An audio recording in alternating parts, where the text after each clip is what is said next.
Hey, what's up guys? Welcome to another video in which we are going to learn about Java try catch finally blocks for exception handling with some more examples. So guys, previously we had already seen how try catch block works, but in this video we are going to check more examples with more combinations of the catch and finally blocks as well. So guys, the try catch block in Java is used in order to handle the exceptions and prevent the abnormal termination of the program. So it is very important to handle the abnormal termination of the program that might occur and continue the control flow of the Java programs. Now guys, let us check all these with the help of examples. Now the first example that we are going to take is a try catch example. So let me just move to the Eclipse IDE, and over here we are going to have the try catch block. So inside this try block we are going to have an integer, that is number. Now let's say we are going to have a number that is 5, which is getting divided by 0 over here, and then we want to print the value of this number, that is 5. So we have value of number is, and then followed by the number variable over here. Now guys, after this try block we can have the catch block as well, and we can have the super class, that is exception class over here, handling the exception, followed by the name of the object, that is e, and then we will have the print statement, and then we can have e dot get message over here, that is going to print the error message. So guys, let me just save this file and try running this code now. So as you can see, divide by 0 is getting printed, and in this way we can easily handle the exception that is occurring using the try catch block. Now guys, to summarize over here, we are having the integer number, that is 5 divided by 0 expression, and divided by 0 expression is an arithmetic exception over here. So over here what is happening is, instead of going to the next line, the exception has occurred over here. So Java throws the exception in the catch block over here, and inside this catch block the exception will be caught inside this e object, and using this e object we can get the message. Now guys, similarly, let's say we have an array. So over here let's say we have the integer array. The variable name is arr, and then followed by new, and then int. So over here we are just initializing the array with 10 elements over here. Now guys, let's say we refer to the 10th element over here. As you must be knowing that the indices of the array will go from 0 to 9 for this array, but we refer to the 10th element. So what we will do is, over here I'll just change the string to 10 element is, and then followed by, over here let's say we have array 10. So this should throw an exception. That's because the size of the array goes from 0 to 9 and there is no such element on the 10th index. So I'll just save this file and try running this code now. So as you can see, index 10 out of bounds for length 10. So guys, this is going out of bounds and the same message is getting printed over here. And this message is printed, that's because we are using the super class, that is exception. We can also specify the array out of bounds exception class as well, which is a subclass of this super class, that is exception. Now what if we try to access the 9th element? Guys, important thing over here is the exception has occurred on this statement, and after the exception has occurred, the control flow goes over here.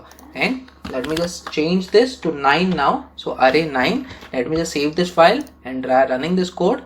So as you can see, 10th element is 0 is getting printed. That's because array goes from 0 to 9 and we are providing the valid index over here, and hence the catch block is not getting executed. So important things to note over here, whenever there is an exception that is occurring in the try block, the Java control flow will go to the catch block and execute those lines of codes. And if there is no exception that is occurring in the try block, so the code in the catch block will not get executed. So guys, let us move to another example. Try finally example. So over here, instead of having this catch block, I'll just remove this catch block and we will have finally over here.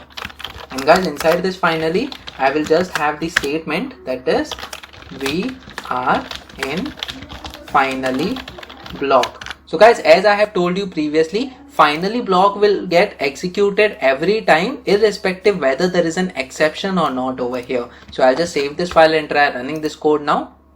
So as you can see, 10th element is 0. So these lines are getting printed over here inside the try block, but finally is also getting executed, and we are having the string we are in finally block over here, that is present in the finally block of our code. So guys, very important point to note, finally block will get executed every time irrespective whether there is an exception or not. So over here there was no such exception, but let's say if there is an exception over here. So let's say I'll just provide array 10 over here so that there will be an exception in this line of code. I'll just save this file and try running this code now. But since we are not providing the catch block, as you can see, we are having array index out of bounds exception over here. VRIN finally block is also getting printed. So what is happening over here is the exception is occurring over here, but before printing that exception, the finally block is getting printed over here, and then we are getting the exception over here. What if we catch the exception appropriately? So over here in the third example, as you can see, we are having the try, catch and finally example. So this is the example that we are seeing right now. We will have the catch block followed by the exception class name, and then we have the variable that is e, and then let's say we print the statement e dot get message over here so that it prints the exception. Now let me just save this file and try running this code now.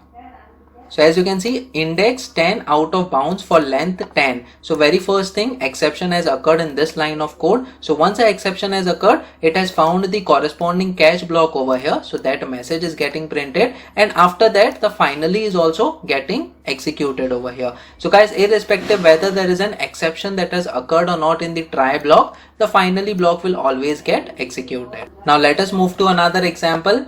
Multiple catch blocks example. So guys, let us say we have array index out of bound over here. So we have array index out of bound. We are going to specify this class name over here, that is array index out of bound, and we have e dot get message.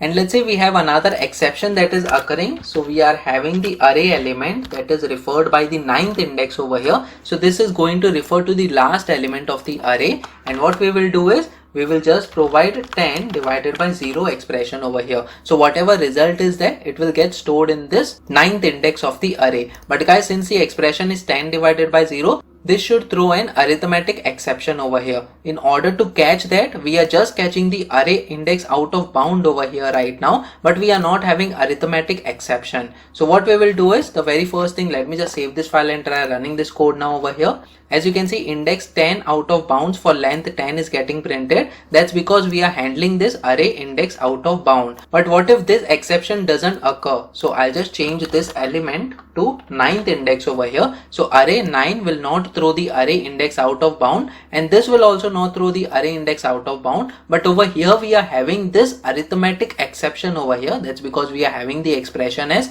10 divided by 0. Let me just save this file and try running this code now. So as you can see, 10th element is 0 is getting printed. That is, this line of code is getting printed. After that, we have an exception. But before printing anything related to exception, the control flow is going to finally block, and it is printing VRIN finally. And then after that, we are having this arithmetic exception over here. Now guys, we can have another catch block in order to handle this arithmetic exception. So in order to have another catch block over here, after this first catch block, we can have the second catch block over here, that is catch, and then we can have arithmetic exception. So we have arithmetic exception over here followed by e, and then we can have e dot get message getting printed. So I'll just copy this line of code and paste this over here. And guys, let me just save this file and try running this code now. So as you can see, 10th element is 0, that is, this string is getting printed, followed by there will be an arithmetic exception over here. So it goes in this catch block, that is arithmetic exception. So it prints divide by 0 over here. And then guys, we are having the VRIN finally block over here. So VRIN finally is getting printed. So guys, in this way we can have the multiple catch statements over here. So as you can see, multiple catch blocks example is also covered over here. Now the last example, that is catching multiple exceptions example. So guys, we can also have just one catch block and have multiple exceptions inside that. So what we will do over here is, I'll just remove this catch statement over here, and then we will have, after this array index out of bound, we will have the OR condition, and after this OR condition we have arithmetic exception over here. So arithmetic exception followed by E1 object. Now guys, there is an error over here. It says syntax error. So basically we have to remove this object from here, and we are just going to have E1 object, and over here we will have e1.getMessage. So guys, basically whether it is array index out of bound or arithmetic exception, both the exceptions will get caught over here and the message will get printed accordingly. Let me just save this file and try running this code now. So as you can see, 10th element is 0, divided by 0 is occurring over here. That's because we are dividing it by 0. Now let's say I remove this line of code, and over here we have the 10th index over here. I'll just save this file and try running this code now. So as you can see, index 10 out of bounds is getting printed. So guys, only one catch block was used over here, whereas multiple exceptions are being handled over here. So guys, in this way you can easily use the try, catch and finally block in order to handle your exceptions based on your requirements. So guys, that's it in this video. Please make sure that you like this video so that it reaches to more people, and subscribe to this channel so that you get the notifications on upcoming videos as well. The next video that we are going to talk about is Java throw and throws with examples. So stay tuned.